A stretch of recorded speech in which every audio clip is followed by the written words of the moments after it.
హరే కృష్ణ. శ్రీమద్ Bhagavad Gita second chapter 17 శ్లోకం.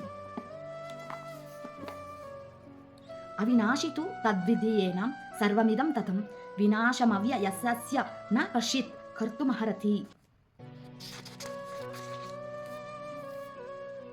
శరీరమంతటా ఏదైతే వ్యాపించి ఉన్నదో అది నశింపు లేనిదని నీవు తెలుసుకోవాలి. ఆ అవినాశి అయిన ఆత్మను ఎవ్వడు నశింపచేయ సమర్థుడు కాడు.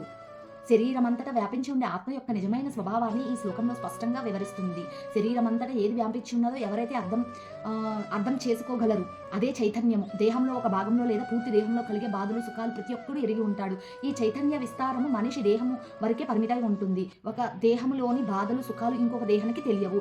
అందుకే ప్రతి దేహము ఒక వ్యక్తిగత ఆత్మకు ఆకారము, ఇంకొక దేహ అవుతుంది, వ్యక్తిగత ఆత్మకు ఆకారం అవుతుంది.